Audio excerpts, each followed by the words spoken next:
حينئذ قال له بطرس ها نحن قد تركنا كل شيء لكي نتبعك فماذا سيكون لنا.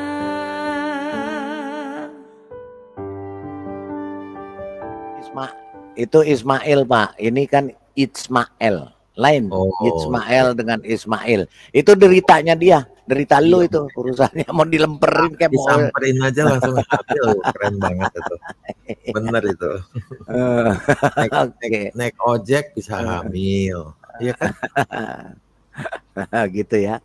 Betul. Oke. Jadi karena itu baiklah hampiri, maksudnya di sini ini kan bahasa halus diterjemahkan ke bahasa Indonesia, LAI menerjemahkan secara halus, Pak.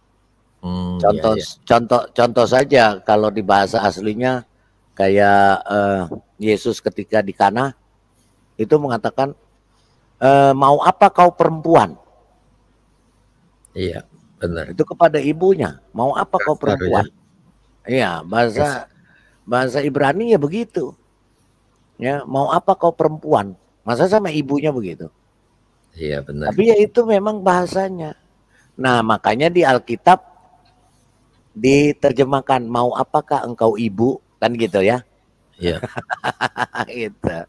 Makanya di sini diperhalus juga. Jadi banyak kata-kata di dalam terjemahan LAI itu diperhalus.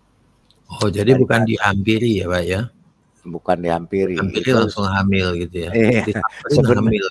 Sebenarnya kalau kata kasarnya, nih lu pakai nih. Babu pembantu saya pakai nih supaya dapat anak gitu loh. Ya, betul. Betul. Oke. Ya lanjut deh. Iya, terima kasih. Shalom Bu Fadilah Hafiz. Silakan Bu Fadilah. Shalom Assalamualaikum. Waalaikumsalam. Suaranya, Pak. Suaranya kok kayak robot, Bu. Kayaknya sinyalnya kurang bagus ya.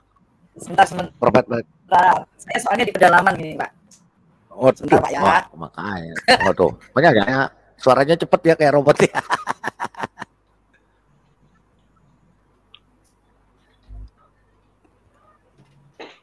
Halo.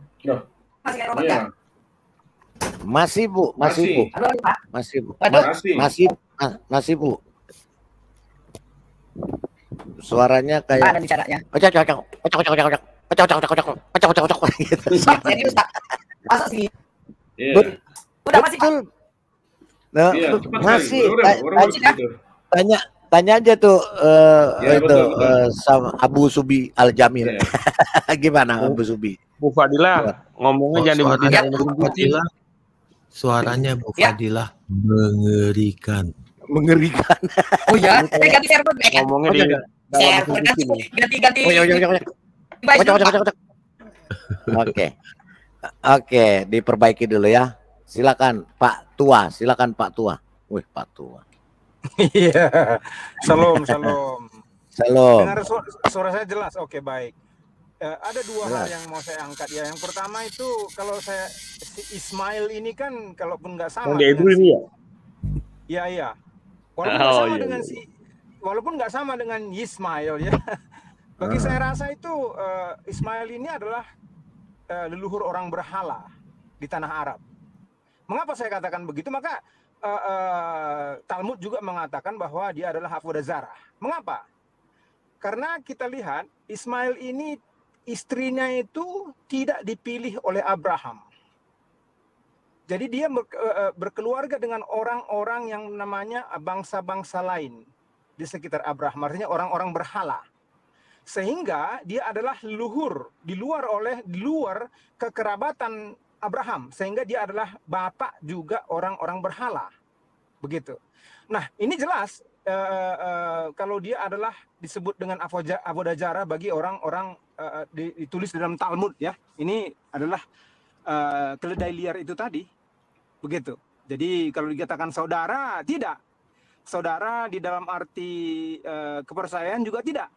Kan begitu. Nah, yang kedua yang mau saya juga angkat itu kalau si Ismail ini ketika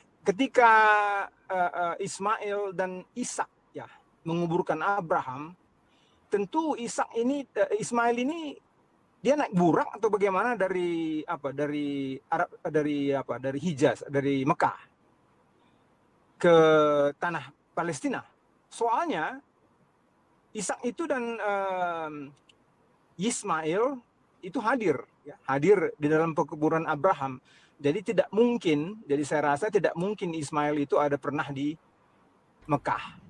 Iya, nggak mungkin ada di tempat yang jauh ribuan kilometer, nggak mungkin, Pak. Karena Ismail itu Alkitab katakan ada di situ, ada di Berseba. Benar. Nah, kalaupun kata mereka itu adalah mereka keturunan Ismail, jangan dikatakan keturunan yang orang yang percaya kepada Allah yang benar. Karena memang begitu caranya. Ya, ketika kamu keluar dari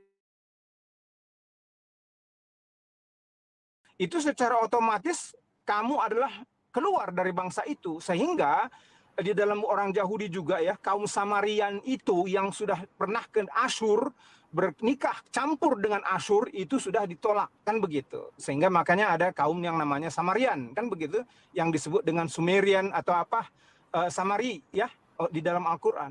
Nah, itulah di dalam budaya mereka itu kalau kamu sudah keluar dari kekerabatan, kamu keluar baik di dalam kekerabatan ataupun baik di dalam hal keimanan, karena usaha kamu dianggap sudah keluar. Makanya sekali lagi saya katakan, kalau kamu memang mau mengklaim kamu adalah keturunan Ismail, memang kamu adalah keturunan pagan. Begitu saja, Pak Didara. Silakan ya. Oke, baik. Terima kasih.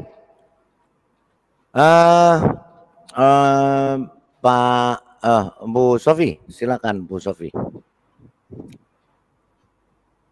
Oh, Bu Fadila dulu. Bu Fadila nih sudah naik. Bu Fadila, silakan Ya. Bu. Sudah bagus belum, Pak? Mantap, sudah bagus. Silakan lanjutkan. Siap. Pak Lidara bisa buka WA dari saya, Pak? Oh iya sebentar ya. Saya buka dulu. Ada WA ya. Oke, ya saya nggak lihat. Oke, lanjut. Ini apa namanya? Ini kan sebentar lagi kan mau Idul Adha ya. Benar Ya. Pak? Minggu depan kayaknya. Ya. Kan masih ribut-ribut masalah siapa yang dikorbankan. Ya. Ya, oke ya. Masih ribut-ribut siapa sih yang jadi korban sebenarnya. Kalau di sana kan selalu pakai ayat bahwa Ismail yang lahir duluan baru Ishak. Yaitu yang mereka ributkan di surat ke-17 kalau saya nggak salah ayat 39. Buat kita tidak masalah siapa yang duluan. Mau Ismail, mau Ishak, itu urusanmu. Kan begitu. Yang jelas siapa yang menjadi korban, yang jadi korban itu kan nggak dua-duanya sebenarnya. Lah kan nggak jadi. Iya. Nah, betul. Nah, nggak jadi. Tetapi saya kasih ke Pak Lidara itu kita bisa biar kita nggak dianggap cocok logi. Saya ambil dari tafsirnya At-Tabari ya mengenai siapakah yang disembelih itu, yang dipersembahkan sebenarnya. Yang mau disembelih, Pak. Bu, belum disembelih, mau disembelih. Yang dipersembahkan kan begitu. Nah, sebenarnya di surat As-Saffat itu tidak disebutkan sama sekali nama Ismail. Hanya penambahan saja. Tetapi nama Ishak yang disebutkan beberapa kali di surat As-Saffat. Jadi surat As-Saffat itu surah rujukan sebagai rujukan kejadian hari raya kurban, hari raya Idul Adha itu. Nah, di situ tidak disebutkan sama sekali nama Ismail, tetapi nama Ishak bahkan di ayat ke-113 kalau saya nggak salah itu disebutkan, maka diberkatilah ia, maksudnya Ibrahim dan Ishak. Nah, nama Ismail itu tidak disebutkan. Maka sebagian besar mufassir, para penafsir mengatakan bahwa yang dikorbankan, yang dipersembahkan itu adalah Ishak. Hanya beberapa penafsir baru seperti Jalalain itu yang mengatakan yang dikorbankan adalah Ismail. Bahkan mufasir yang zaman lama mengatakan itu Ishak yang dipersembahkan. Nah, bahkan hadis Rasul itu sekitar 60% mengatakan bahwa yang dipersembahkan adalah Ishak, bukan Ismail. Maka nanti bisa lihat Pak di situ. Iya, saya lagi lihat nih Bu. Nanti saya Ya. mau masuk ke Ya. supaya bisa dibuka. Iya, supaya bisa dibuka supaya kita nggak dibilang odong-odong Ya. ya. Nah, sebentar, saya bahkan lagi pindahin dulu. ya, bahkan ketika Jibril menemui Sarah, dia bilang bahwa dia akan mengandung seorang anak, kan begitu. Sarah nggak percaya, lalu Sarah itu memukul-mukul kepalanya tanda dia nggak percaya. Masa sih? Aku udah tua, nggak mungkin dong. Dan Ibrahim juga sudah tua. Nah, kemudian Ibrahim pun berjanji. Di At-Tabari dikatakan Ibrahim berjanji bahwasanya anak inilah, Ishak inilah yang akan dipersembahkan menjadi kepada Allah. Jadi demi Allah, kata Ibrahim di situ.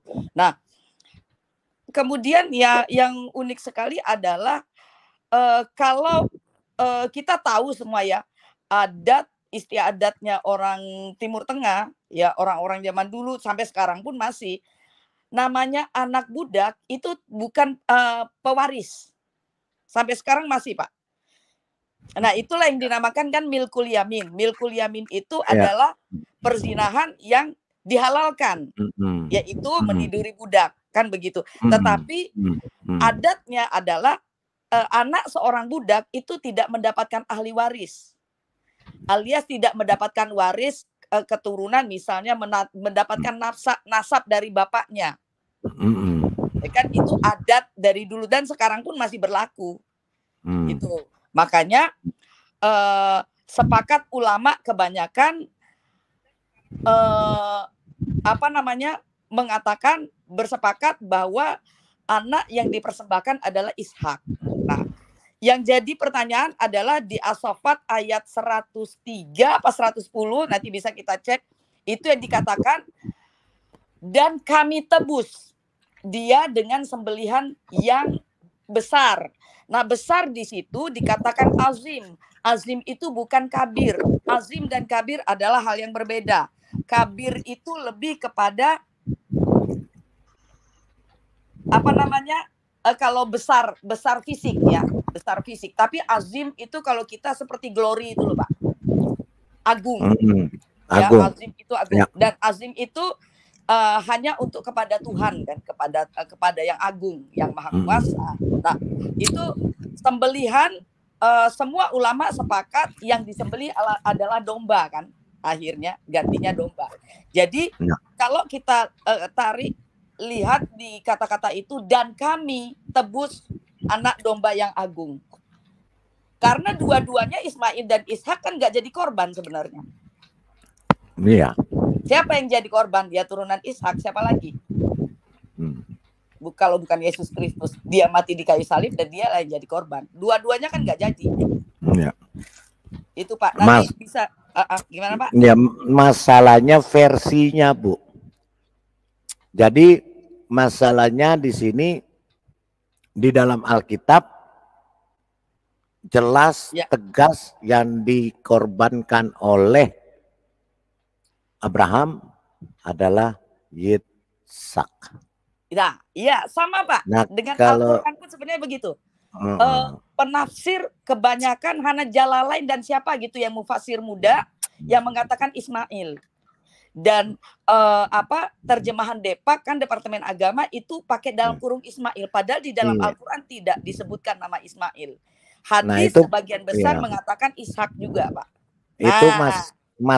Itu masalah nama it's okay, tapi prosesnya juga sudah beda. Nah iya makanya Pak.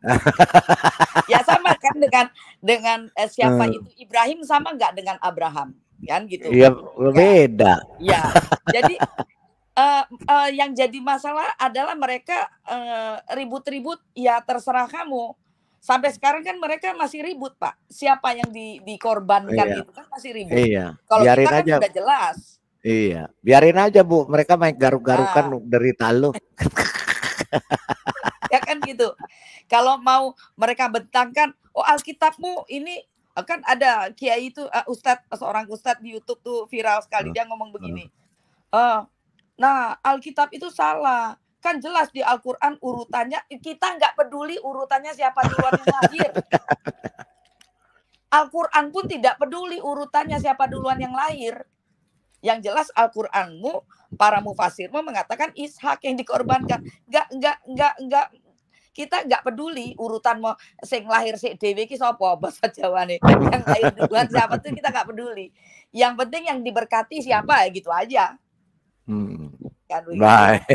Oke, Pak. Mantap.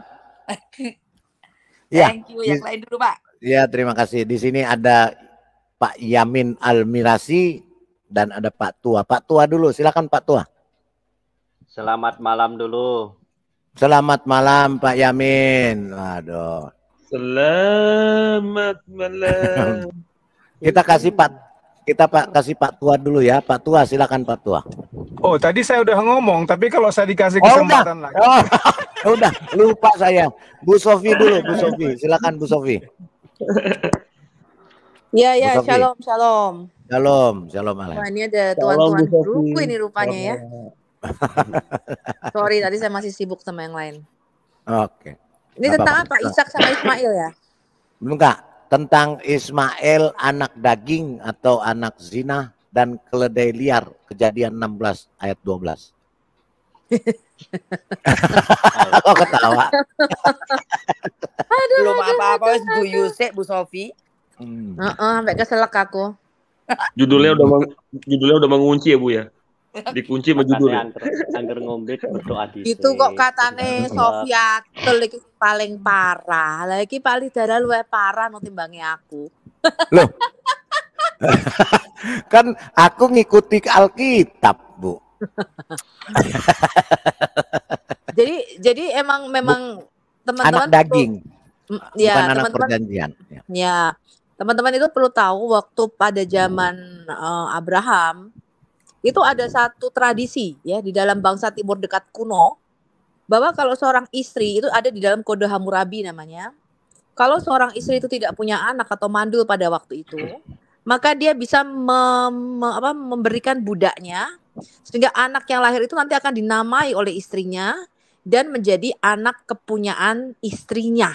Makanya kalau Anda lihat di dalam kisah mengenai Yakub yang punya Rahel dan Lea, mereka juga punya budak namanya Bilha dan Silpa ya. Begitu Lea itu nggak bisa lagi punya anak ketika dia sudah melahirkan Yehuda, dia memberikan budaknya, betul? Hello. Iya, betul. Kemudian yang memberi nama adalah si Lea, ya, Gad, Asher dan sebagainya. Begitu juga dengan Rahel, ketika dia nggak bisa punya anak, dia memberikan budaknya. Karena pada waktu itu adalah tradisi budaya. Ya, itu budaya Timur Dekat purba pada waktu itu. Nah, itu teman-teman perlu tahu background-nya. Bukti arkeologinya kita temukan namanya kode Hammurabi. Ya. Nah, itu budaya pada waktu itu. Lalu kalau kita bicara tentang Ismail. Sarah itu menganut pandangan kalau menurut saya sekarang udahlah kasih solusi aja lah. Gue kan nggak bisa punya anak. Apalagi waktu itu si Sarah udah mati haid. Si Abraham udah mati pucuk. Udah letoy. Ya, jadi nggak mungkin lagi punya anak. Lalu Sarah pikir udahlah, ya solusinya bagaimana? Ya udahlah kasih budaknya aja, siapa tahu nih budak bisa punya anak, nanti anaknya jadi kepunyaannya. Tapi ternyata itu bukan rencana Tuhan, teman-teman. Ya, sekalipun Abraham waktu itu impoten, Tuhan berkata, aku nih El Shaddai, aku nih omnipoten. Apa yang mustahil bagiku? Ya, padahal Sarah tertawa, di dalam hatinya Abraham juga tertawa. Walaupun gak keras-keras. Makanya dikasih nama Ishak. Ya. Kenapa? Karena gak mungkin secara manusia, bagaimana mungkin kata Sarah, aku udah menopause katanya. Kok bisa punya anak? Ya. Nah, itulah kebesaran Tuhan kita. Jadi Ishak itu adalah lambang anak perjanjian. Ya, itu adalah tipologi daripada Tuhan kita Yesus Kristus. Nah, di Galatia 4 juga dikatakan bahwa anak yang diperanakan oleh daging ini akan selalu menganiaya anak perjanjian. Sampai sekarang pun kan kita lihat seperti itu. Karena mereka mengambil esensinya dari Ishmael. Walaupun kita tahu bahwa Muhammad itu nggak jelas ini keturunan siapa ini Muhammad. Ya, kalau kita melihat dari Sirah Nabawiyah Ibn Katsir ya, Palidara ya. Itu hanya bisa di tracking Ibnu Katsir. Ibnu Katsir halaman 51 ya. Sirah Nabawiyah Ibn Katsir halaman 51 kalau Anda lihat. Itu hanya bisa di tracking sampai Adnan. Begitu Adnan ke atas itu silsilahnya udah palsu. Hilang. Udah nggak ada, hilang. Hilang itu. Itu silsilah karangan. Ya, kemudian mereka menghubungkannya dengan Ismail. Sorry Bu Sofi. Bukannya ada hadisnya juga Bu, bahwa dia juga Muhammad tuh cuma hanya mengakui sampai keturunan ke-7 kan? Muhammad sendiri yang bicara. Selebihnya kata dia nggak terima. Dia nggak mau, dia juga nggak mau. Iya, kok bisa ini dihubungkan dengan Ishmael? Ya, itu adalah hadis-hadis yang ditambahkan. Jadi ada banyak produksi hadis-hadis pada waktu zaman Abbasiyah. Ya, Anda perlu tahu hadis ini tidak dibuat pada waktu zaman Muhammad. Munculnya 250 tahun lebih.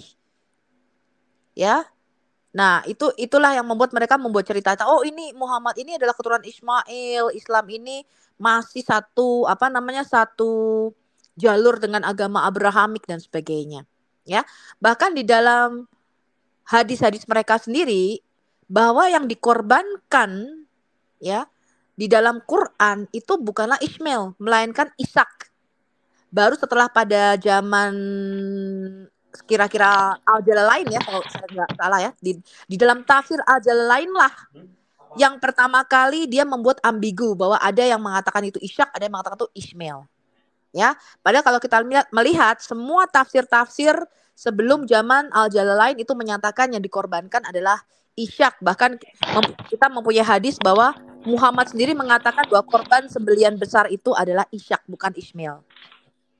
Nah, tapi juga begini Pak Lidara, saya mau tanya nih ya kepada saudara-saudara Muslim. Kalau saya tanya Idul Adha, itu kan mereka selalu mengatakan memperingati milah Ibrahim mengorbankan Ismail, betul? Ya itu ada Yamin, ada Yamin Almirasi. Nanti dia jawab. Iya. Saya tanya ya, siapa yang ngajarin kalian menyembelih korban di sembarang tempat? Lalu dagingnya diberikan kepada tetangga-tetangga. Itu ayat Quran surah berapa? Kalian harus merayakan Idul Adha, menyembelih sesuai dengan milah Ibrahim, kemudian dagingnya diberikan. Karena di dalam Alkitab, Ishak, kalau kita bicara Kejadian 22, yaitu akidah Yitzhak atau the binding of Yitzhak, ya, di Kejadian 22, Tuhan itu menyuruh Abraham untuk mempersembahkan Ishak di Gunung Moria sebagai olah korban atau korban bakaran. Kemudian digantikan dengan kambing, ya, seekor kambing jantan. Korban bakaran itu dagingnya nggak boleh dibagikan, itu harus dibakar sampai habis. Sampai habis, sampai ya, Anda baca Imamat ludes. 1. Dan korban bakaran itu tidak boleh disembelih di sembarang tempat. Pada zaman Musa itu hanya dilakukan oleh seorang imam besar. Dan hanya boleh dilakukan pengorbanan di tempat tertentu dan hanya seorang imam yang boleh mempersembahkan korban, olah korban ya, sebagai ada 5 korban di dalam Alkitab kita, salah satunya korban bakaran. Itu dagingnya nggak boleh dimakan. Itu harus dibakar sampai habis, tulang-tulangnya sampai jadi abu. Apinya harus semalam-malaman menyala terus. Pertanyaan saya, siapa yang ngajarin kalian ya sebagai milah Ibrahim ini dagingnya dibagi-bagi ke tetangga, kemudian disembelih di setiap masjid? Itu siapa yang ngajarin? Karena di dalam Imamat Musa tidak boleh sembarangan Anda mempersembahkan korban di tempat yang sembarangan. Makanya sekarang bangsa Yahudi nggak bisa menyembelih kambing di New York misalnya, betul? Atau di California mereka mengadakan korban, nggak bisa. Harus tempat yang ditunjuk oleh Tuhan. Makanya Tuhan berkata kepada Abraham, pergilah kamu ke Gunung Moria, ke salah satu tempat yang akan aku tunjuk kepadamu. Betul? Oke, itu yang pertama pertanyaan saya kepada Pak Yamin. Yang kedua, saya mau teman-teman tahu bahwa di Gunung Moria, tempat Abraham mengorbankan Ishak, 2000 tahun kemudian di tempat yang sama, Allah Bapa kita mengorbankan anaknya yang tunggal Tuhan Yesus di tempat yang sama, yaitu di Bukit Moria di Golgota. Ya, jadi akedah Yitzhak atau the binding of Yitzhak itu merupakan tipologi daripada Tuhan kita Yesus Kristus di gunung yang sama. Maka Bapa telah memberikan anak yang tunggal sebagai korban.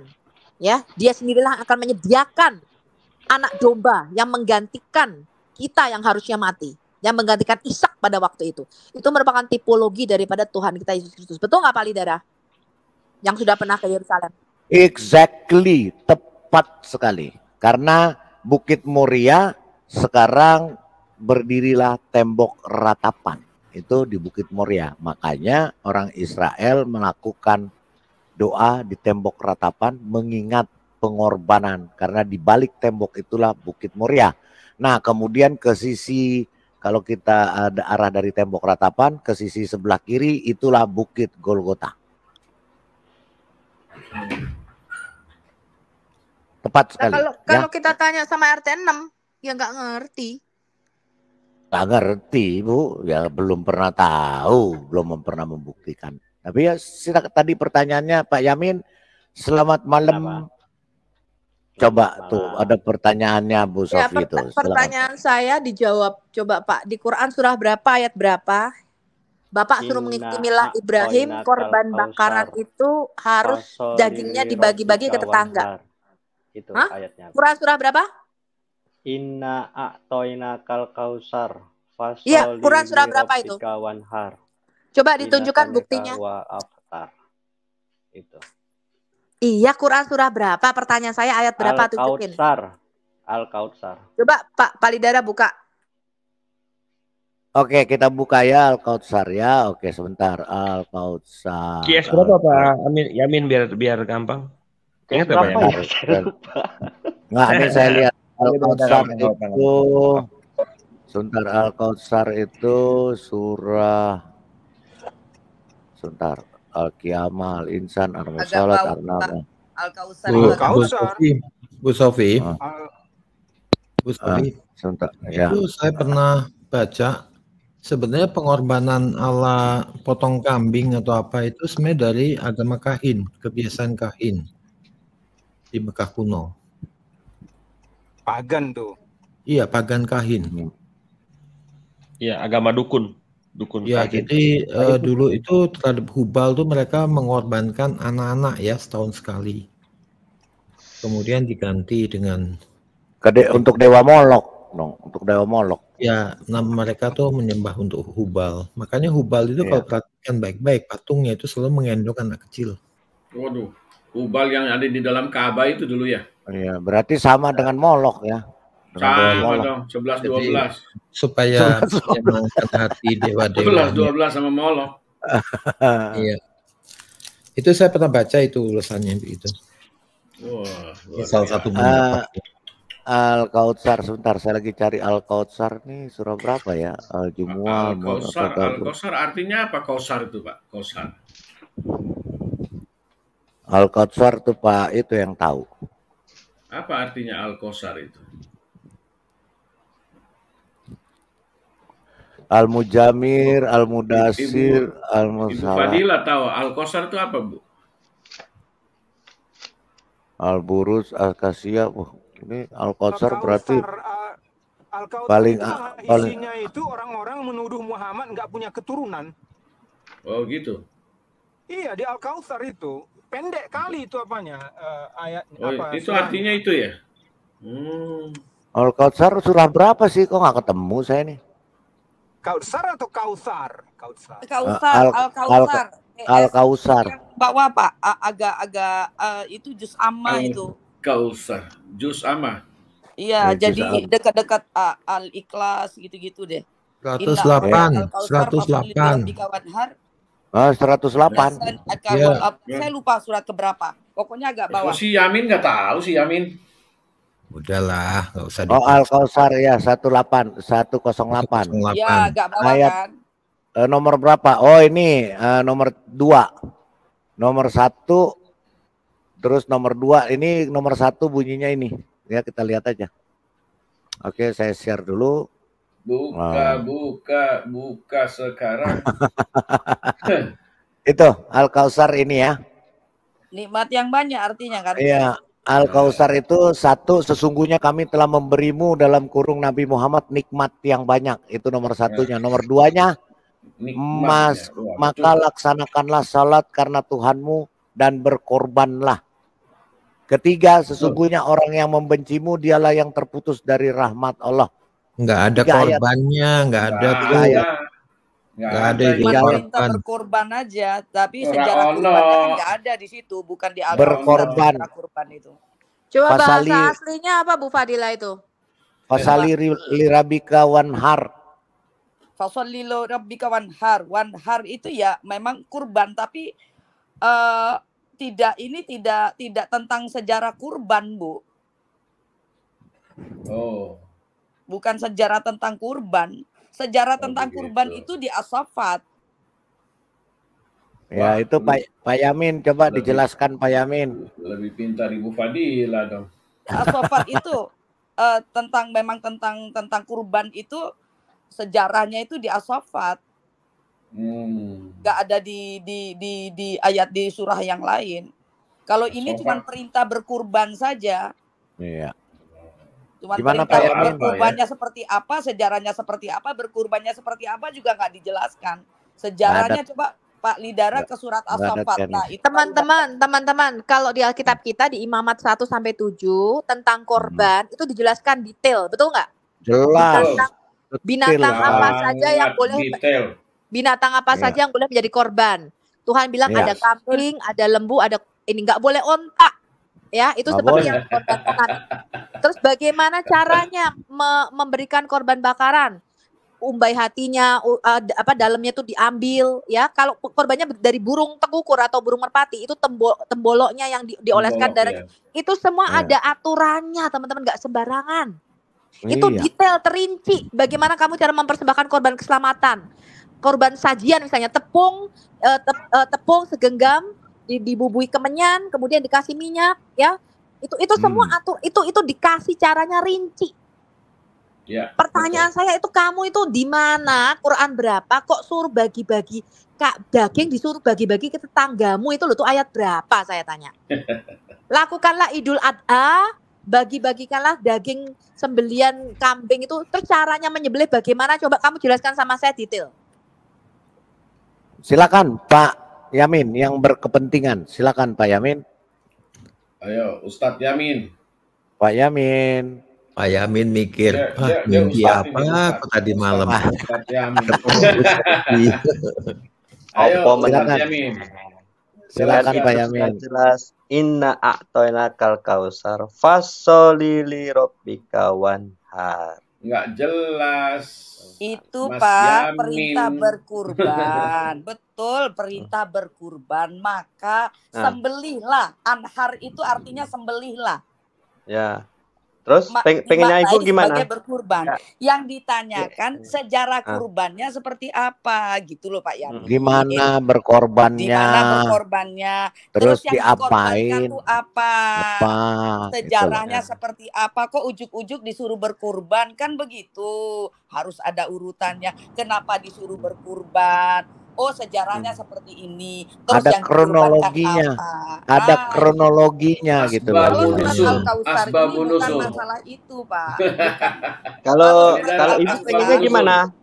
Kalau Anda pengennya gimana? Kalau Ibu pengennya gimana? Kalau saya kasih tahu Pak Yamin dan Muslim ya. Ya, pengennya Bu Sofi gimana? Enggak pengennya Bu Sofi gimana? Oke, saya tanya, arti kata kurban itu apa, Pak? Ketika Bapak melakukan korban, tahu enggak arti kata korban atau korbanot? Itu artinya apa? Saya tanya dulu. Anda melakukan Anda melakukan ritual tanpa mengerti, atau Anda melakukan suatu ritual agamawi dengan pengertian yang benar? Saya mau tes dulu orang Muslim. Arti kata korban itu apa, Pak?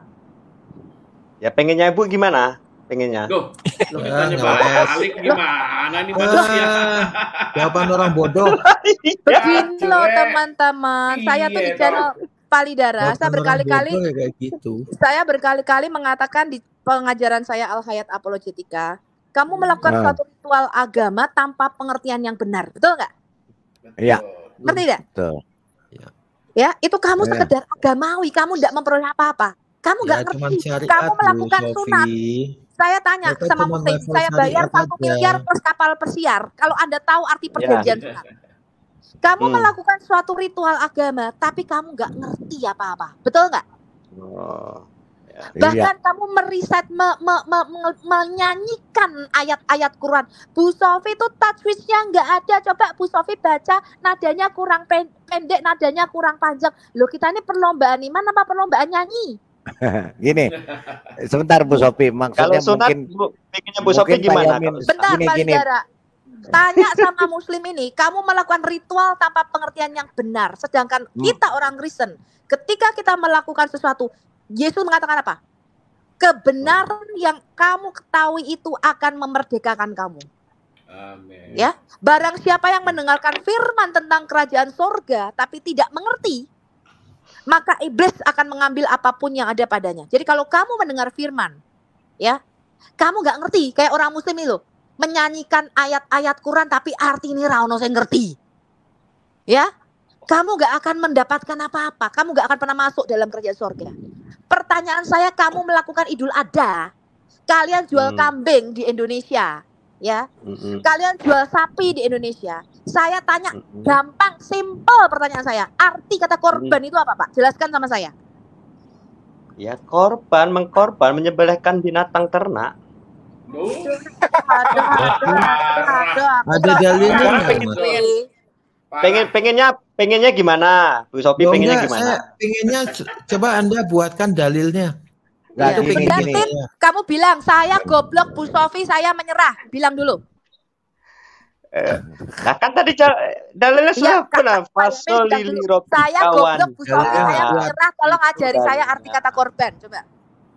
Ya itu tadi fasolili robi kawan. Dalilnya tuh nggak kuat, Mas.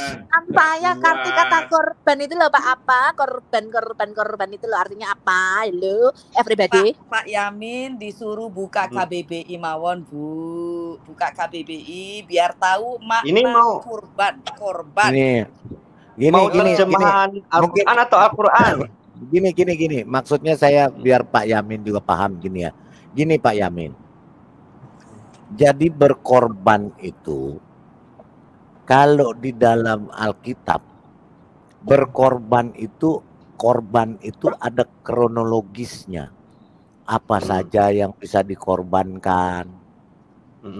Kemudian setelah disembelih korbannya itu diperlakukannya bagaimana. Tadi disebutkan, kalau burung terkukur, temboloknya mesti dibuka. Coba buka Imamat 1 Pak. Coba saya jelaskan sebentar ya. Bagi teman-teman Kristen juga yang belum tahu. Ya buka dulu Imamat 1 sambil saya jelaskan. Supaya Pak Yamin juga paham. Jadi kronologis yang ditanyain Pak. Bukan hanya sembarang nyembelih. Gitu loh. Saya kasih tahu Anda ya, orang Muslim dan Kristen. Kata korban atau korbanot, bentuk jamaknya dalam Alkitab kita, itu artinya adalah datang mendekat atau to draw near to God. Jadi kata korban itu bukan objek penderita, seperti kalian mengorbankan binatang, itu bukan. Kata korban itu artinya to draw near atau datang mendekat. Jadi untuk datang kita mendekat kepada Tuhan, itu harus ada ritual yang dilakukan. Korban pertama yang dilakukan di dalam Alkitab kita itu di Kejadian 3 ayat 21. Di mana Tuhan itu membunuh binatang ketika Adam dan Hawa itu jatuh ke dalam dosa. Itulah korbanot pertama yang dilakukan. Tuhan menyembelih binatang dan kulit daripada binatang itu dipakaikan menjadi pakaian bagi Adam. Betul? Ya. Betul. Itu yang disebut sebagai protokorbanot atau korban pertama. Jadi ketika Adam jatuh ke dalam dosa, dia telanjang, dia malu dan dia sembunyi dari Tuhan. Ya. Lalu dia mencoba menutupi dosanya akibat dari dosa ketelanjangannya dengan daun-daun pohon ara. Ya, dia bikin cawat dari daun pohon ara. Tapi Tuhan bilang enggak, no. Bukan begitu caranya. Kamu untuk datang mendekat kepadaku supaya kamu tidak takut melihat aku karena kamu telanjang. Tuhan itu membunuh binatang di Kejadian 3 ayat 21. Lalu kulit daripada binatang itu dipakaikan untuk menutupi ketelanjangan akibat dosa yang dilakukan Adam dan Hawa. Binatangnya tidak disebutkan apa di Kejadian 3. Tapi kita melihat di Kejadian 4, karena pada waktu itu manusia tidak makan binatang sampai pada zaman Nabi Nuh. Binatangnya nggak dikasih tahu. Tetapi di Kejadian 4 kisah Kain dan Habel, Kain itu mempersembahkan korban yang berupa hasil pertanian, betul? Karena dia seorang petani. Ya, betul. Benar. Tapi Habel Ya. dikatakan dia mempersembahkan korban dari anak sulung kambing dombanya dan lemak-lemaknya. Cerita itu juga ada di dalam Quran. Ya. Lalu kemudian persembahan Kain ditolak oleh Tuhan dan persembahan Habel diterima. Cerita itu juga ada dalam Quran. Betul Bu Fadila? Iya, betul. Kalau saya tanya sama Muslim, saya kasih kapal pesiar 1 plus uang 1 miliar saya tambahi. Ya, yang lebih Kain mana? Saya tanya, kenapa persembahan Kain ditolak, persembahan Habel diterima? Sampai kalian modar itu sampai lebaran monyet ngesot nggak bakal tahu jawabannya. Betul nggak? Iya, betul sekali. Karena kalian melakukan ritual tanpa pengertian yang benar. Saya jamin kamu pasti nggak tahu. Saya tanya Oke. sama Muslim, kamu disunat, arti perjanjian sunat apa? Saya tambahi kapal pesiar, uang 1 miliar ditambah jam Rolex 1.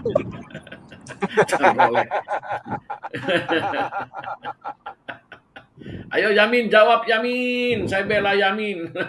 Oke, Enggak. saya bacain dulu. Saya bacain dulu Pak, aturan korban. Aturan hari raya korban atau korban di dalam Alkitab ini seperti ini. Saya bacakan Pak ya, ada kronologisnya. Tuhan memanggil Musa dan berfirman kepadanya dari dalam kemah pertemuan. Ayat 2, berbicaralah kepada orang Israel dan katakan kepada mereka, apabila seseorang di antaramu hendak mempersembahkan persembahan kepada Tuhan, korban, haruslah persembahanmu yang kamu persembahkan itu dari ternak, yaitu dari lembu, sapi, atau dari kambing, domba.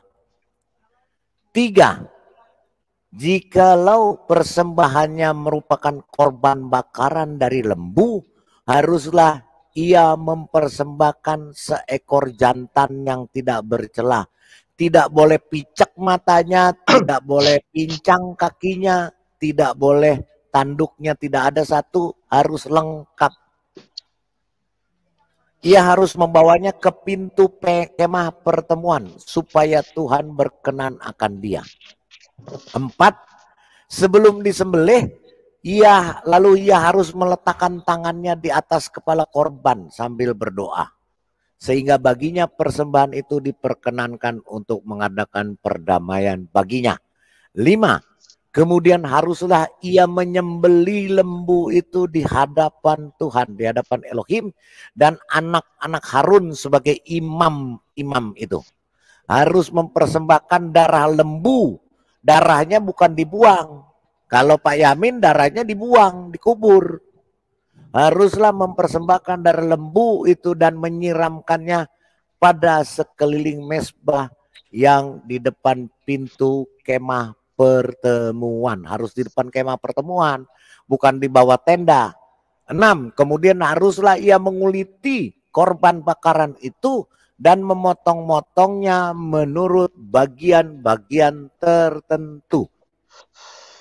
7, anak-anak Imam Harun haruslah menaruh api di atas mezbah dan menyusun kayu di atas api itu. 8, dan mereka harus mengatur potongan-potongan korban itu dan kepala serta lemaknya di atas kayu yang sedang menyala di atas mezbah. Bukan kepalanya dikulitin jadi sop iga, sop kepala kambing, kepala lembu, terus otaknya dibikin gulai. Bukan. 9, tetapi isi perutnya dan betisnya haruslah dibasuh dengan air dan seluruhnya itu harus dibakar oleh imam di atas mezbah sebagai korban bakaran, sebagai korban api-apian yang baunya menyenangkan bagi Tuhan. 10, jikalau persembahannya untuk korban bakaran adalah dari kambing domba, baik dari domba maupun dari embek kambing, haruslah ia mempersembahkan seekor jantan yang tidak bercela. 11, haruslah ia menyembelih pada sisi mezbah sebelah utara di hadapan Tuhan, lalu haruslah anak-anak Harun, imam-imam itu menyiramkan darahnya pada mezbah sekelilingnya. Kemudian 12, kemudian haruslah ia memotong-motongnya menurut bagian-bagian tertentu. Dan bersama-sama kepalanya dan lemaknya diaturlah semuanya itu oleh imam di atas kayu yang sedang menyala di atas mezbah. 13. Isi perut dan betisnya haruslah dibasuhnya dengan air dan seluruhnya itu harus dipersembahkan oleh imam dan dibakar di atas mezbah. Itulah korban bakaran, suatu korban api-apian yang baunya menyenangkan bagi Tuhan Elohim YHWH. 14. Jikalau persembahannya kepada Tuhan merupakan korban bakaran dari burung, haruslah ia mempersembahkan korbannya itu dari burung tekukur atau dari anak burung merpati. 15. Imam harus membawanya ke mezbah lalu memulas kepalanya dan membakarnya di atas mezbah. Darahnya harus ditekan keluar pada dinding mezbah. 16. Temboloknya serta bagian bulunya harus disisihkan dan dibuang ke samping mezbah sebelah timur ke tempat abu. 17. Dan ia harus mencabik burung itu pada pangkal sayapnya, tetapi tidak sampai terpisah. Lalu imam harus membakarnya di atas mezbah, di atas kayu yang sedang terbakar. Itulah korban bakaran, suatu korban api-apian yang baunya menyenangkan Tuhan. Kalau cuma nyembelih kambing, nyembelih lembu, terus dibikin sate, tukang sate ahlinya. Itu tata cara korban di Kristen, Pak ya? Tata cara, ya, di Alkitab. Nah, terus sekarang pertanyaannya sudah berapa banyak orang Kristen melakukan seperti itu?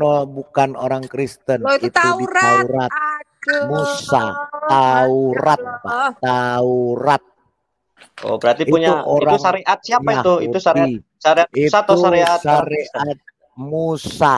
Sekarang Pak Yamin Musa. percaya nggak sama Nabi Musa? Oh, percaya. Percaya. Terus Nabi sudah berlalu Musa syariatnya. Syariatnya sudah berlalu. Habis. Nah, dia bersama habisnya Nabi.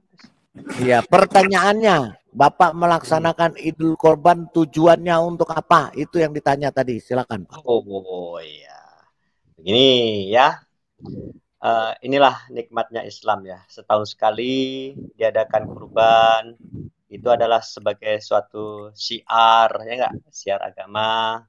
Kita berkumpul bersama, terus gotong royong bersama-sama. Bukan itu pertanyaannya Pak Yamin. Ya, Pak, itu tujuannya. Loh. Pak, enggak, di dalam kitab Taurat Musa nggak ada melakukan korban bakaran untuk kumpul-kumpul arisan dan gotong royong. Ya, itu kan punya Musa. Musa kan sudah berlalu, sudah habis. Gini teman-teman.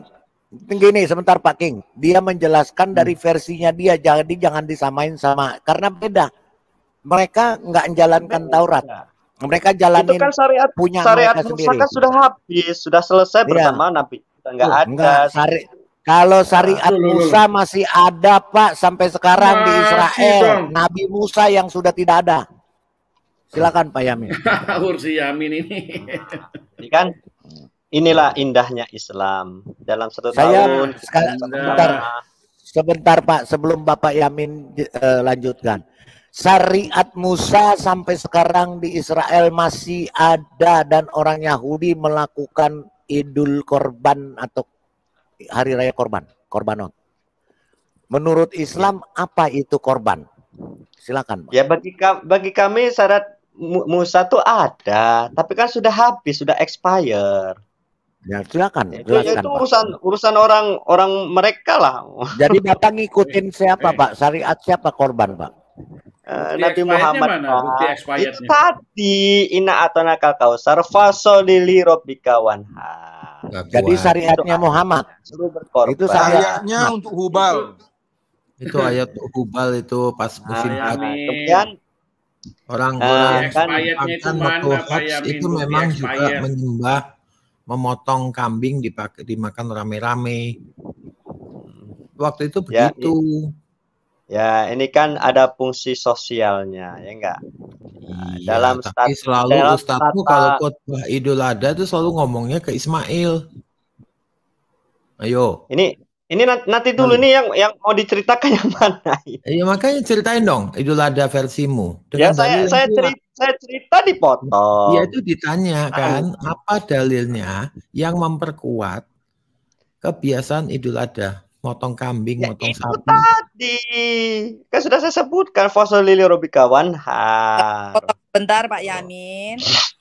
Pak, tak tanya ya, sampean. Pak Yamin, arti wanhar itu tahu nggak? Kalau Ibu pengennya apa? Loh, kok pengennya saya harus dengan bahasa Arab dong? Tadi lugatil Arabiyah. Ya itulah. Ayo ngomong bahasa Arab kalau bisa. Ma maknahu wanhar? As'aluka. Ya pengennya Ibu gimana? Silakan. Jangan saya pengennya bahasa Arab. Kan kamu pakai bahasa Arab dan mengagungkan bahasa Arab. Sekarang saya tanya, kamu pakai Quran surat Al-Kautsar. Al-Kautsar itu artinya apa? Kemudian kamu pakai dalil fasholli lirabbika wanhar. Oh ya, Mak. Bentar, Ibu saya manggil ya. Dalam bahasa Arab apa?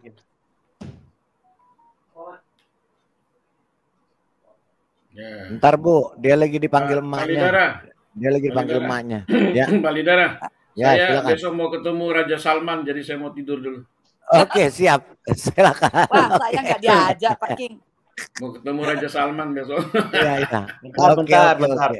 Enggak, ibu saya manggil. Kalau ibu manggil itu harus didahulukan karena dalam Islam itu ibu tuh hormatilah ibumu baru ayah. Kami juga Kristen begitu kok. Enggak, saya balik lagi pertanyaan saya. Indahnya Islam bisa kawin bocil tanpa perlu dicela. Muhammad saja mengutuk ibunya, bapaknya gimana? Kan kata Anda. Balik lagi ya. Iya. Pak Yamin. Mengawini bocil tanpa merasa berdosa. Nah, itu kan kata Anda. Itu pembahasan sudah basi. Itu dari menikahi anak kecil, kekerasan itu isu sudah basi. Yang barulah isu itu. Kejadian. Apalagi Bu? Fakta bukan isu. Kan fakta. Sekarang balik lagi Pak, saya mau tanya. Bapak pakai Quran surat Al-Kautsar kan? Sekarang tuh pengennya Ibu gimana? Pengennya Ibu gimana? Saya. Lalu kamu berdiskusi kok kayak gini toh Pak? Jangan pengennya saya. Ya pengennya agamamu gitu loh. Wes, saya tak pakai agamamu. Kan kamu pakai. Emang saya harus melawan Quran, Bu? Saya harus melawan Quran. Saya tanya, ini kan kamu pakai Quran surat Al-Kautsar. Menurut menurut bahasa Arab, Al-Kautsar artinya apa? Satu. Kemudian wanhar artinya apa? Itu doang yang saya tanya. Kok menurut saya? Itu tadi sudah dibacakan sama Pak Lidara tadi. Berkurbanlah. Iya, apakah saya harus melawan Al-Quran? Kan enggak. Artinya di dalam bahasa Arab apa? Al-Kautsar dan wanhar di dalam bahasa Arab apa? Karena bahasa Arab tekstual dengan terjemahan di Al-Quran suka berbeda, Pak. Mau terjemahan apa sama Quran? Oh, enggak usah berkilat sana kemari, Pak. Jawab aja. Ya, harus dibedakan, Bu. Mana terjemahan, mana Quran harus beda. Loh, sekarang saya tanya, Al-Kautsar artinya apa? Itu aja tinggal Bapak bilang, oh Al-Kautsar artinya iki, wes rampung. Wanhar artinya ini, selesai. Lah pengennya panjenengan pripun? Saya tanya sampean kok ya sampean tidak jawab toh. Bu, ini anak kecil Bu, bocil, masih bocil dia. Gini loh Pak. Bocil dia nggak berani bicara. Gini loh, Pak, kurang kamu ilmu. Kitabmu sendiri saja kamu nggak paham loh. Benar yang dikatakan Bu Sofiatul tadi. Kata Anda kan? Kata Anda. Iya kata Anda. Loh, kok kata Anda? Loh, saya tanya cuma dua hal aja kamu nggak tahu kok. Gini Pak Yamin jawab aja. Oh artinya Al-Kautsar ini.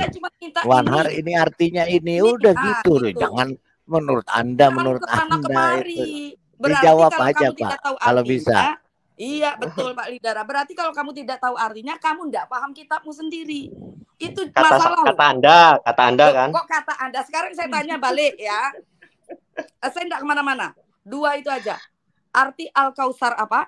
arti wanhar apa di Dia dalam bahasa Arab? dia nggak Anda bisa punya buku jawab, bahasa Bu. Arab kan? Dia Jawab. nggak bisa jawab, Bu. Itu menandakan Kalau dia nggak nggak bisa bisa jawab, jawab. udah Nah, wes rampung ya Pak udah Lidara. itu. Yang lain dulu. Ya, gitu ya. Oke, nggak bisa jawab ya.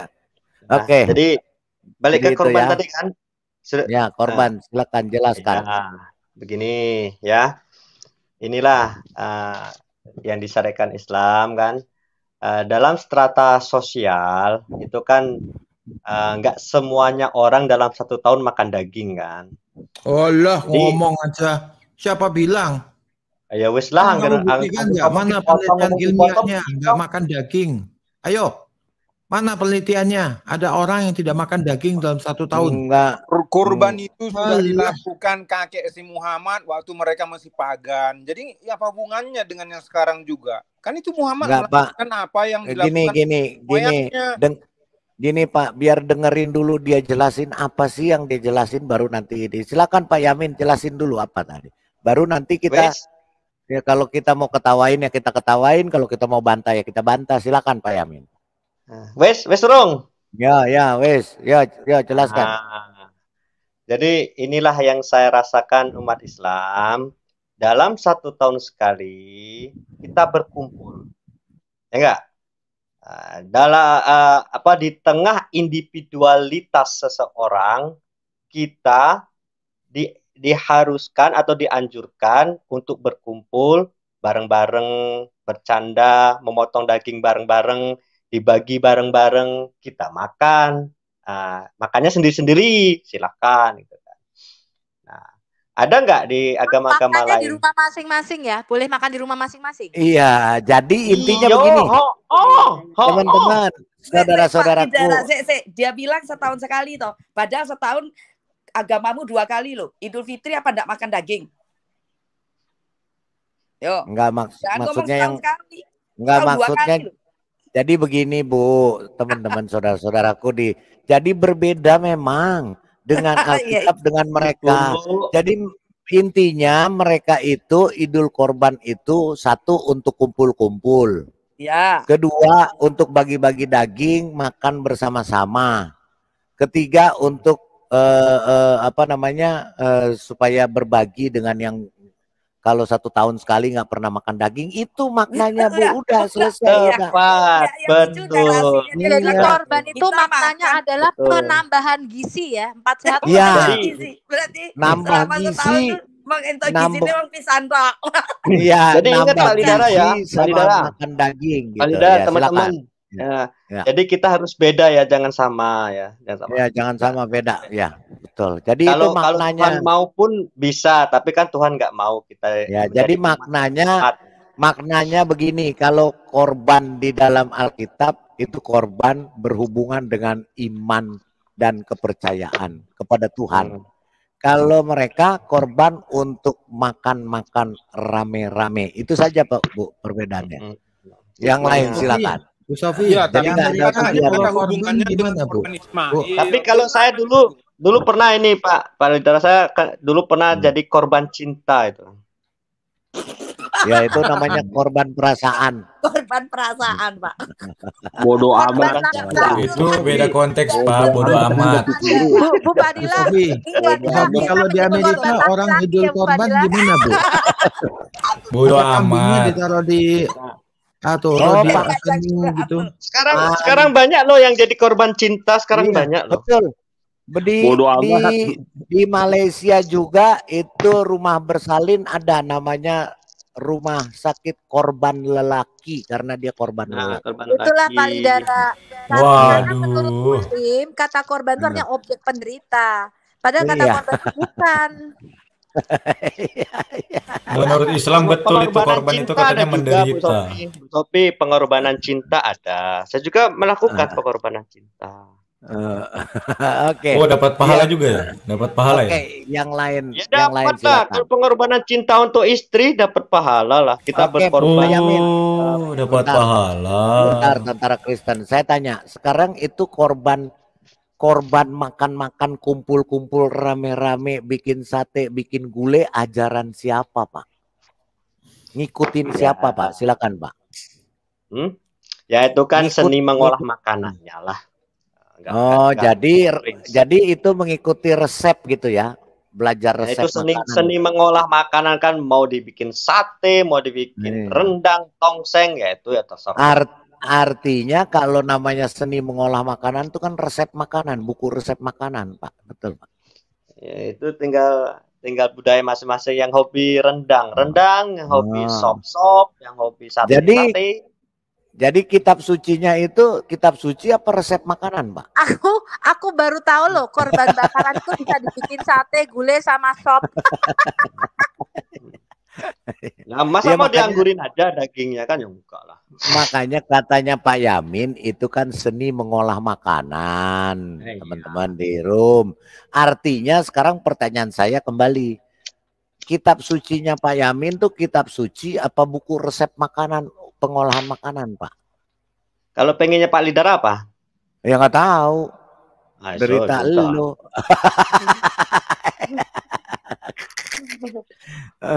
Oke. Jadi begitu ya. Jadi Yang itu banyak sekarang tuh pengorbanan cinta, Pak. Pengorbanan cinta banyak sekarang. oke ya udah itu ya berbeda Maksud ya. saya pengorbanan cinta. Aduh, istri Iya. aku marah. Pak, urusan aku. Oke, lanjut Pak Yamin biar dia berpikir dulu, silakan. Silakan yang lain ya. Ini Ngomong. ibu saya marah ini. Aduh. Iya. Jadi marahin di jewer aja, Bu. Kalau enggak suruh cuci kaki tidur. Oke, Tentara Kristen Channel, apa yang mau disampaikan? Silakan. Oh ya, ini mengenai ini ya. Ismail ya, mengenai Ismail dan Hagar ya.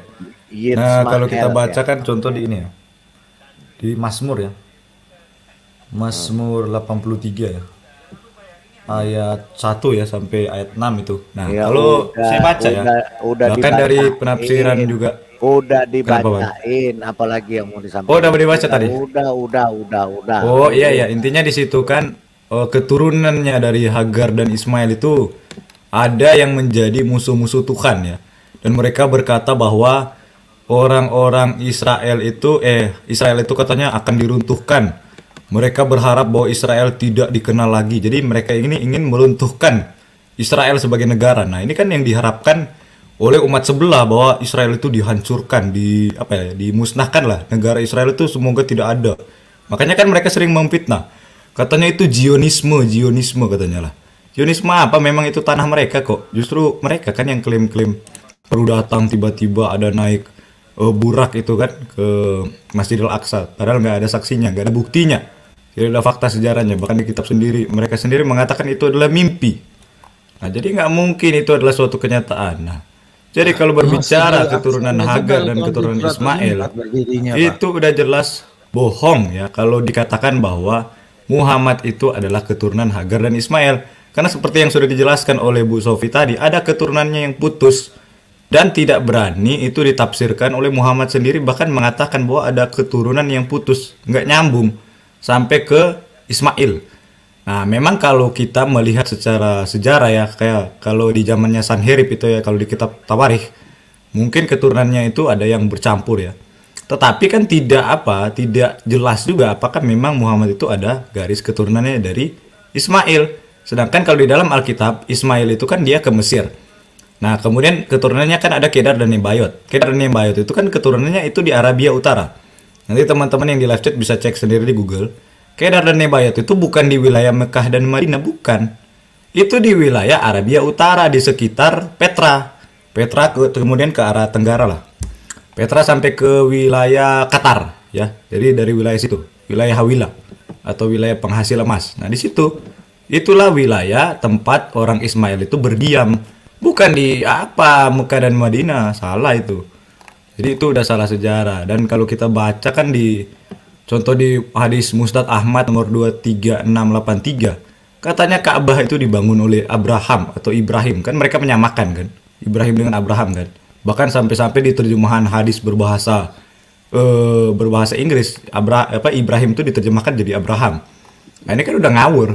Jadi kalau mereka mau menyamakan, justru mereka malah bunuh diri. Karena itu salah sejarah. Jelas-jelas udah berbeda. Nggak ada Abraham itu membangun Ka'bah. Abraham tidak pernah ke Mekah. Apalagi sampai membangun suatu bangunan dan dijadikan sebagai tempat penyembahan. Nggak ada itu. Nah, jadi mungkin itu dulu yang saya sampaikan. Lanjut dulu. Jadi berbeda lah, Tuhannya udah beda. Ajarnya aja udah beda, Ya. cara korbannya berbeda. Tadi kan udah dijelaskan tadi. Korbannya aja udah berbeda. Berarti Tuhannya berbeda. Ya. Oke, lanjut. Ya, udah. Oke, ya. Homo erectus, silakan. Homo erectus, homo. Terima kasih, salam semua. Ya. Ini unik ini Pak, memang ajaran ini Pak. Yang setahu saya, nggak tahu lah kalau yang lain bisa meneliti lebih dalam ya. Ada nggak kita berbeda pendapat mengenai siapa Ismail, siapa Ishak, baik dari Kristen maupun dari Yahudi Pak? Coba Pak, ada nggak? Ya nggak ada Pak. Nah itu dia. Sementara mereka yang di seberang sana, antar mereka pun gontok-gontokan siapa yang duluan, Ismail atau Ishak. Ulama-ulama awal mereka menyatakan Ismail loh. Ulama belakangan menyatakan Ishak. Kebalik Pak, kebalik. Enggak Pak. Ishak duluan. Enggak, saya udah baca hadis Pak. Di hadis dikatakan Ishak yang dikurbankan. Bukan. Ini kan kalau hadis itu kan ditulis Ishak Pak. Ulama Pak. Ulama-ulama awal mereka itu menyatakan sorry. Terbalik, maaf. Ulama awal mereka itu menyatakan Ishak. Nah, ulama mereka yang belakangan lah yang menyatakan Ismail. Maaf, terbalik saya. Sorry. Iya, kebalik Pak. Ya, Oke.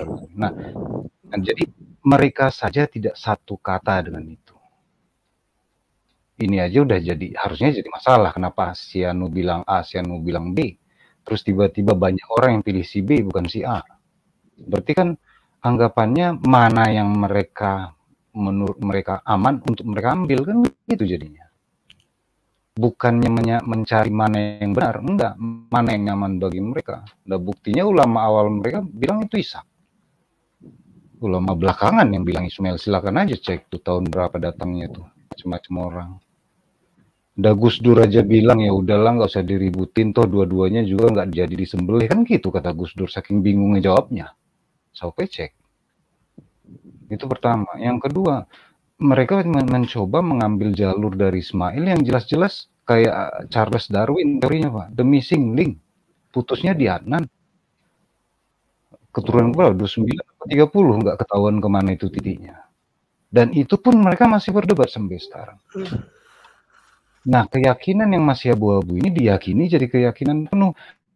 Aduh, kalau bagi saya konyol Pak. Sungguh, kalau saya dilahirkan Islam, saya keluar Pak. Ini aja udah nggak lucu gitu cerita ini. Dari mana datangnya gitu. Dan mereka tetap masih kekeh.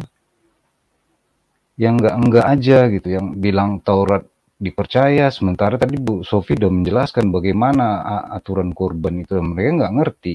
Taunya potong kambing rame-rame. Kayak siapa Pak Yamin tadi bilang sekali setahun makan daging katanya. Dan di Amerika juga orang sekali setahun potong kalkun. So, belajar dari mana tuh? Kalau hanya itu alasannya enggak ada hubungannya dengan ketuhanan gitu Pak. Apa sih alasannya begituan? Saya kira-kira begitu, karena saya tadi udah begitu banyak yang menyampaikan yang lebih detail ya. Kira-kira gitu Pak, terima kasih. Lanjut yang lain. Iya, makanya dijelaskan nggak ada hubungannya sama iman, sama ketuhanan yang ada. Saya tambahin sedikit ya. Jadi yang menunjukkan bahwa yang dikorbankan, yang akan dikorbankan itu Ismail, itu karena pengaruh waktu itu terjadi perang salib Pak. Jadi benar-benar Yahudi itu dianggap musuh. Kristen dianggap musuh karena waktu itu perang salib. Jadi semangat untuk Islamnya itu sangat tinggi waktu itu Pak. Suasana politik. Itu kan zamannya Abbasiyah. Jadi itu pengaruh dari politik, perpolitikan waktu itu. Makanya dia beda sendiri Pak. Itu bisa dibaca di Ibnu Khaldun Pak. Ditarik al Ibnu Khaldun. Itu ada. Kenapa kok di Tabari, di Qurtubi itu dikatakan Ishak, tapi kalau di Jalalain itu dikatakan Ismail. Itu sebenarnya di Al-Quran tidak disebutkan namanya, hanya kata-katanya anak itu. Memang terjemahannya bahasa Indonesia disebutkan. Tapi Pak Butubi, Di Ya, hadis-hadis itu Muhammad juga mengatakan korban sembelihan besar itu Ishak, bukan betul, Ismail. betul. Tak potong sih Pak Jadi Ya, gini, kalau di surat As-Saffat memang tidak ada Ismail. Tetapi yang disebutkan tuh Ishak. Nama Ismail itu sama sekali tidak disebutkan. Beberapa kali di As-Saffat karena sebenarnya kan kalau apa namanya masalah kurban ini kan rujukannya itu bukan Al-Kausar kata si Yamin tadi. Itu perintah menyembelih sebenarnya. Sembelihlah anhar itu artinya. Jadi diterjemahkan sebagai berkorbanlah. Nah, sebenarnya itu bukan ayat kurban. Ayat kurban itu di As-Saffat. Di As-Saffat itu tidak ada nama Ismail disebutkan. Hanya Ishak disebutkan. Bahkan dikatakan di ayat 113 kalau saya nggak salah, diberkatilah dia, Ibrahim dan anaknya Ishak. Ismail nggak disebut. Nah, cuman mereka banyak merujuk ke surat ke-17. Saya lupa nama suratnya, surat ke-17 ayat 39. Pak Lidara bisa cek di situ. Di situ dikatakan mengenai kelahiran saja, bukan sejarah kurban. Maka kebanyakan ulama dan mufasir ambilnya di surat As-Saffat. Memang urutannya, tapi bukan masalah siapa. Tidak peduli kita urutannya mau Ismail dulu, mau Ishak dulu seperti saya bilang tadi. Kalau di surat 17 ayat 39 memang melahirkan memiliki anak Ismail dan Ishak urutannya. Nah, itu yang dijadikan salah satu rujukan mereka. Gitu. Ya, Bu. Pada rujukannya di As-Saffat. Makanya di tafsir-tafsir Kutubi Tabari yang tua, yang awal itu memang Ishak karena di Al-Qur'an kan disebut. Ya, Tapi masalahnya ada di tafsirnya Jalalain. Ya, ini yang paling mudah ya. Itu memang Jalalain itu hidup dan menulis sewaktu perang salib lagi rame-ramenya, Bu. Ya, cuman yang jadi masalah sekian banyak hadis menyatakan Ishak. Lah berarti kan Muhammad sendiri ngomong itu Ishak. Nah, jadi masalah kan di situ. Sebab kalau tidak ada, kalau tidak ada kaitannya dengan Ismail, maka runtuhlah klaim mereka sebagai agama Samawi dari Abraham. Sekarang gini, saya nanya, sebentar, mohon maaf ini saya potong.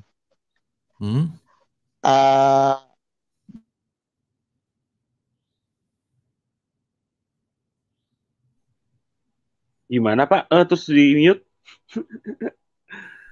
Pak, di unmute Pak. Ya, sekarang gini ya, saya mau menanggapi terhadap sebentar Pak, argumen Pak Nubas, sebentar Pak Ibnu Nubas, perkenalkan diri dulu Pak. Bapak dari mana? Iya. Itu jangan main selonong Pak. Silakan perkenalkan dulu Bapak siapa? Ya, siapa Pak? Kenalkan sanatnya Pak. Iya. Assalamualaikum untuk semuanya. Nama saya Ibnu Nubas. Saya dari Bawean, Gresik, Jawa Timur. Oh, Bawean. Dari Muslim berarti Islamnya Pak ya? Iya, Gresik. Ya.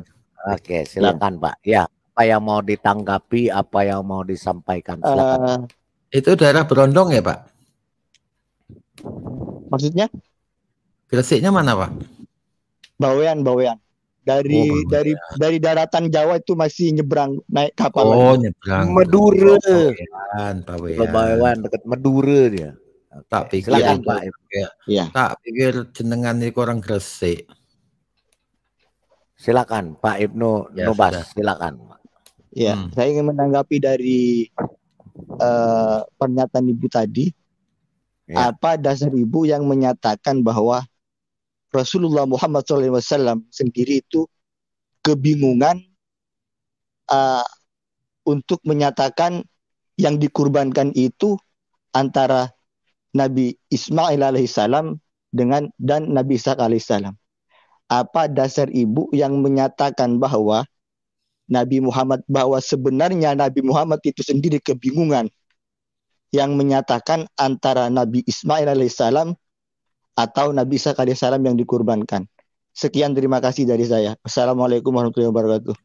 Waalaikumsalam warahmatullahi wabarakatuh. Silakan Bu Fadilah. Oke. Tadi kenapa? Ya, silakan. Gini Pak, Bapak coba buka hadis ya. Hadis mengenai kurban. sebenarnya sekian banyak hadis sahih, Pak, menyatakan yang dikurbankan adalah Ishak. Sekitar 60% hadis. Berarti Bapak harus belajar hadis lagi. Kemudian para mufasir, tahu Bapak mufasir? Iya, orang yang bisa menafsirkan Al-Quran. Ya, para mufasir tua, penafsir tua At-Tabari, Al-Qurtubi, kemudian siapa yang lebih tua lagi? Ibnu Muqatil ya, Pak Abu Subi. Ya. Saya lupa. Nah, Ya. itu sebagian besar mufasir tua mengatakan yang dikurbankan adalah Ishak. Nanti Pak Lidara bisa kasih lihat yang saya kirimkan. Ya. Bahkan Ntar saya buka dulu. ya, itu dinyatakan ketika Sarah itu didatangi oleh malaikat Jibril mengatakan kepada Sarah bahwa kamu akan memiliki seorang anak. Sarah nggak percaya karena satu, dia sudah menopause, dia sudah sangat tua, Ibrahim juga sudah sangat tua, dan istilahnya sudah nggak bisa bahasanya sudah tidak, pokoknya sudah tidak bisa membuahi lah, intinya begitu. Nah, dia tidak percaya suami istri ini sampai si Sarah ini memukulkan kepalanya. Apa benar? Kemudian Ibrahim berkata, dia akan nanti akan mempersembahkan Ishak kepada Allah, demi Allah. Itu kata Ibrahim. Ya. Jadi yang membuat kebingungan itu sebenarnya itu ya Rasulullah bisa menjadi bingung juga, kemudian umat juga bingung. Sebenarnya siapakah yang dikurbankan? Nah, sebaiknya saya sarankan Bapak banyak membaca tafsir.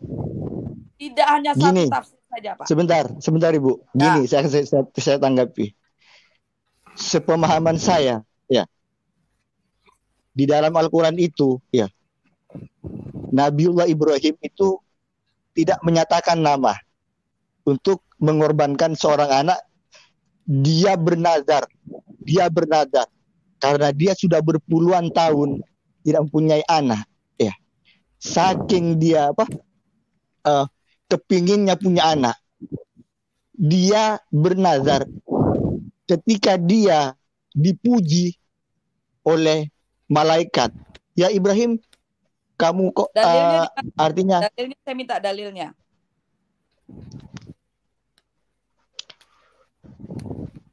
Sebentar dulu. Di Quran ayat berapa, Pak? Abraham nggak punya anak apa kemudian dia bernazar. Quran ayat berapa, surah berapa? Dia tidak menyebutkan nama kan? Kok tiba-tiba jadi Ismail? Iya, tapi Ibu sendiri tadi kan menyatakan kok Ishak. Saya membacakan tafsir hadis, tafsir para mufasirmu, Pak. Bukan asumsi, Pak. Bukan hanya itu, bahkan Muhammad Nabimu sendiri mengatakan korban sembelihan besar di surah As-Saffat adalah Ishak. Bapak tahu nggak itu? Hadis Nabimu sebagian besar menyatakan Ishak, Pak. Saya cuma membacakan, bukan asumsi ini, Pak. Sekarang saya minta dalilnya. Quran surat berapa ketika Ibrahim itu bernazar kalau dia mendapatkan seorang anak? Coba saya minta dalilnya. Iya. Surah berapa, Pak? Kita buka. Kita bukain, Pak. Surah berapa di Quran yang menjelaskan tadi Bapak Ibnu tadi? Surah berapa, Pak? Yang bernazar itu adalah di Ali Imran dan Al-Maryam. Nggak ada hubungannya dengan Ismail. Iya, biar Pak Ibnu, Pak. Sebentar, Pak. Biar Pak Ibnu Nubas. Pak Ibnu Nubas, silakan Pak Ibnu. Ya, dalilnya di surah berapa yang tadi Bapak katakan?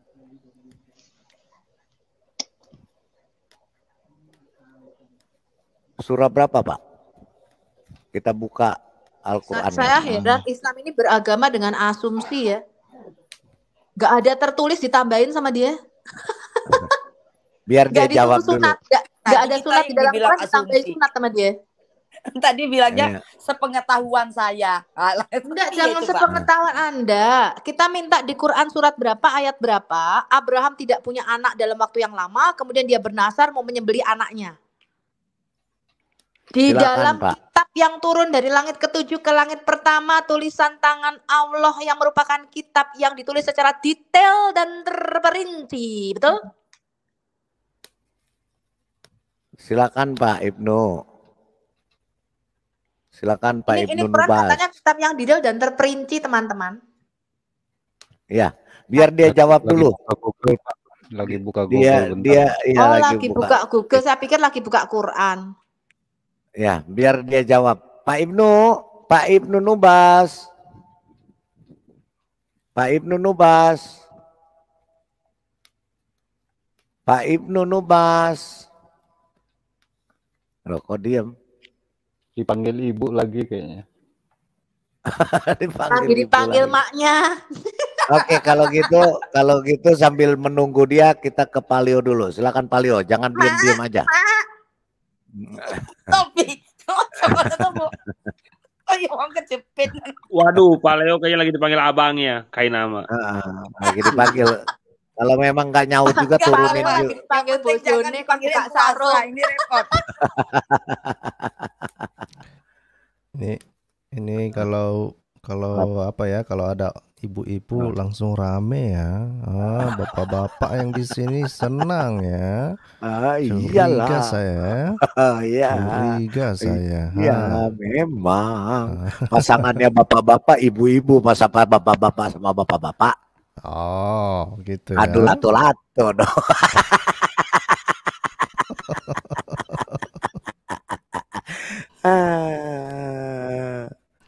Lanjut. Ya jangan-jangan dia pingsan itu, siapkan oksigen katanya. Siapa? Si Ibnu Nubas ya. Pak Ibnu Nubasnya diem aja, tapi Lagi cari kalpanak terus diseduh air panas. Jangan nangis ya Pak, jangan nangis ya. Tapi masih di unmute itu ininya. Nangis, gitu aja nangis. Ih, Ma, aku dibully sama Pak Widara dan teman-teman, Ma. Loh. Halo. Tes. Iya. Tes. Ya. Tes. Silakan. Tes. Saya kira tadi Pak Ibnu-nya lagi ngetes mic-nya, Pak. Sorry. Mana tahu dia ngetes mic-nya, enggak kedengaran. Enggak. Aku lagi pingsan mungkin. Pingsan. Ya udah Palio dulu, silakan. Oke.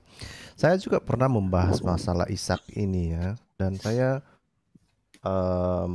sudah menampilkan juga hasil penelitian terbaru kan yang dilakukan oleh Ini kepakai hasil penelitian nih, ngeri juga saya nih, ngeri sedap nih. Ngeri ya lah, coy. termasuklah misalnya penelitian terbaru yang dilakukan oleh apa itu kan, Pak Lidara juga tahu orangnya si Ruben Firestone kan. Dia juga Ruben Firestone kan dia melakukan penelitian tentang narasi ini. Kok bisa narasi ini dari Ishak ke Ismail ya. Menariknya adalah dia mengatakan bahwa oke, sebentar. Ini share aja lah. Nah, ini salah satu pernyataan dia ya. Oke. Saya share ya Pak Lidara.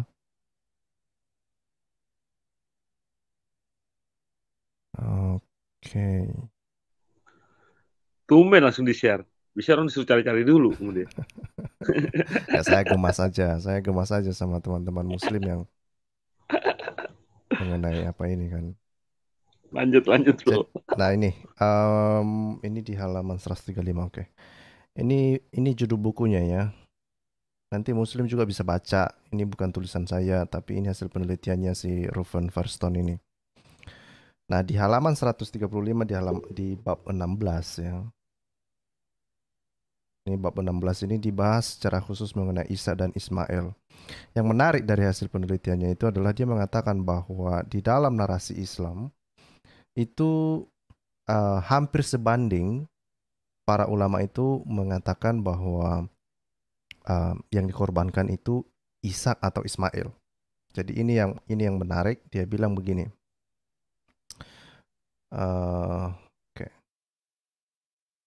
Dibilang begini ya. Ini yang menarik. 130 authoritative statement consider Ishak to be intended victims ya. Jadi dia bilang bahwa 130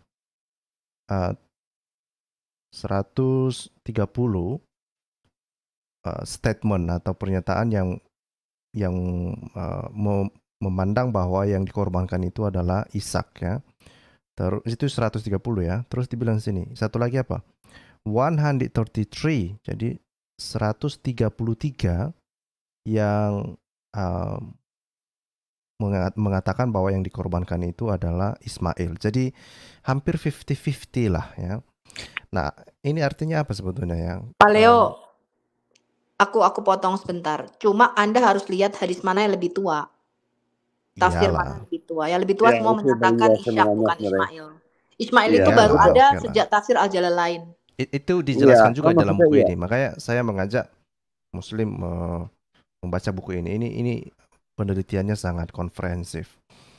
Nah, yang justru bagi saya itu sebetulnya saya sangat setuju dengan apa yang disampaikan oleh Ibu Fadila tadi itu. Yang bingung itu yang paling membingungkan itu sebetulnya bukan hanya Muslimnya, bukan hanya pengikut Muhammadnya yang bingung ya. Muhammad sendiri pun di dalam hadis itu menyatakan keduanya. Itulah kenapa sampai ada perdebatan ini sebetulnya. Kenapa sampai pernyataan apakah itu Ishak atau Ismail ini gara-gara pernyataan Muhammad. Dan sama-sama sahih hadisnya. Itu permasalahannya. Jadi apa yang disampaikan oleh Bu Fadila itu betul. Bahwa memang ya sepertinya Muhammad mungkin dia bingung atau dia tidak tahu.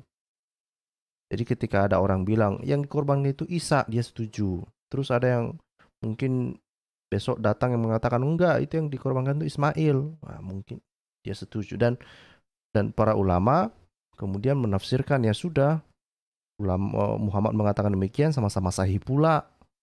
Ya itulah kenapa sampai berkembang kan. Cuma memang kalau kita lihat historinya ya ulama-ulama lebih tua. Yang lebih tua itu misalnya kan kalau kita lihat dari ini ya Hanbali lah misalnya kan, jauh lebih tua kan. Ya mereka mengatribusikan itu ke Ishak sebetulnya. Awal-awalnya begitu. Tapi berkembang kemudian menjadi ini karena itu tadi melihat perkembangan hadis kan. Di dalam hadis Muhammad mengatakan keduanya gitu.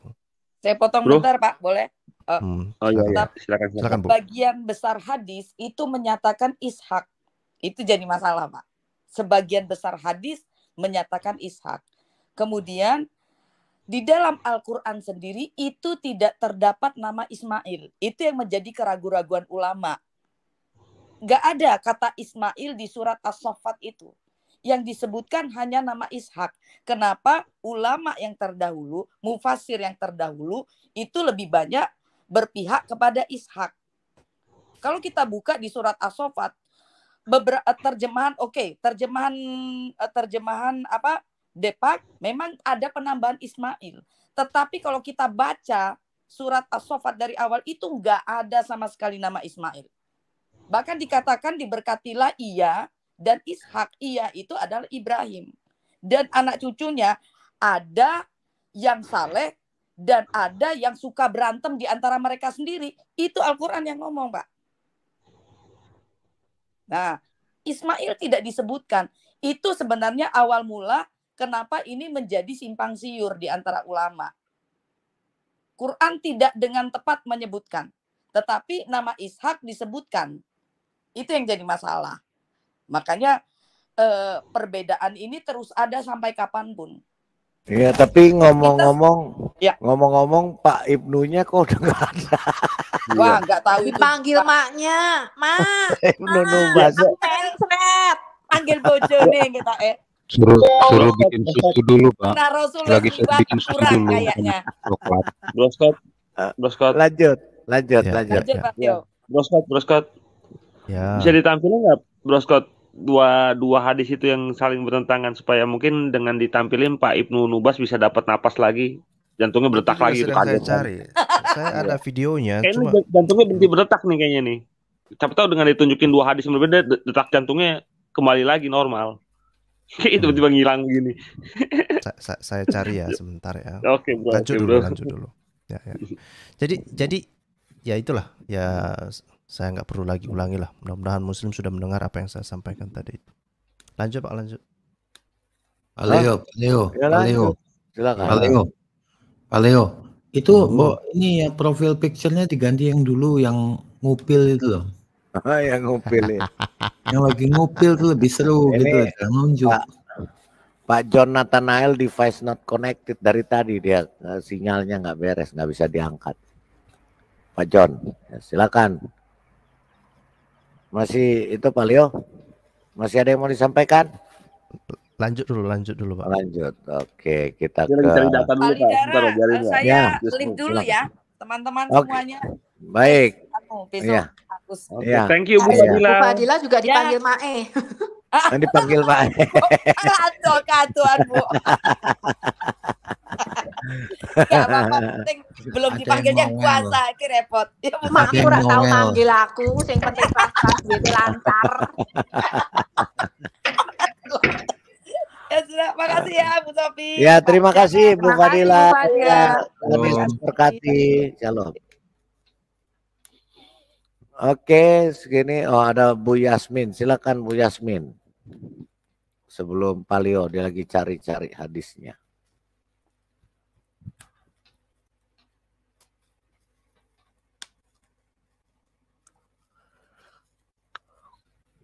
Oh, belum ada. Ya, silakan lanjut. Siapa yang mau?